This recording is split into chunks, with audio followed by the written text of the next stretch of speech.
James थर्वस की एक बहुत प्रसिद्ध कहानी है। सांपों के देश में एक बार शांति प्रिय नेवला पैदा हो गया। सांपों ने तत्क्षण उन्हें शिक्षा देना शुरू की। नेवलों ने भी उन्हें शिक्षा देना शुरू की कि सांप हमारा दुश्मन है। पर उस शांति प्रिय नेवले ने कहा, क्यों मेरा दुश्मन है? हमारा तो कुछ नहीं बिगाड़ा, तो हमारा दुश्मन कैसे हुआ? तो पुराने नेवले ने कहा, ना समझ, तेरा ना बिगाड़ा हो, लेकिन वो सदा से हमारा दुश्मन है। उनसे हमारा विरोध जातिगत है। पर उस शांति प्रिय नेवले ने कहा, मेरा उन्होंने कुछ नहीं बिगाड़ा, तो मैं क्यों उनसे शत्रुता पालूं? धीरे धीरे ये खबर सारी नेवलाओं में फैल गई कि एक नेवला गलत पैदा हो गया है, जो सांपों का मित्र है और नेवलाओं का शत्रु है। तो नेवले के बाप ने कहा कि मेरा लड़का पागल है।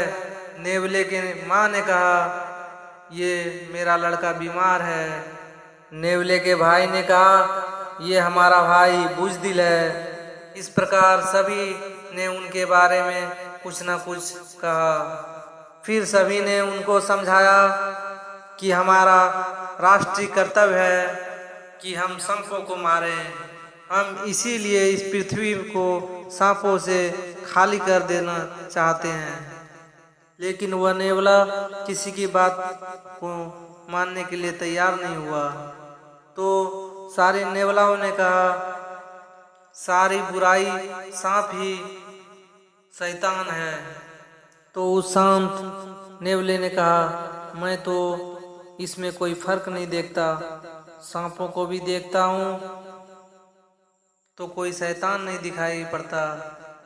उसमें भी संत है और शैतान है, जैसे हम में कोई संत और कोई शैतान है।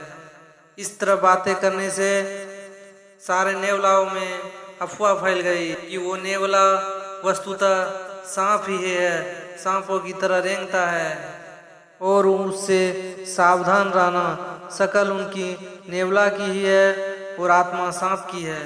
इसके बाद बड़े बूढ़े इकट्ठा हुए पंचायत की और आखिरी बार नेवले को समझाया कि तुम पागलपन मत कर। उस नेवले ने कहा, सोचना समझना तो जरूरी है।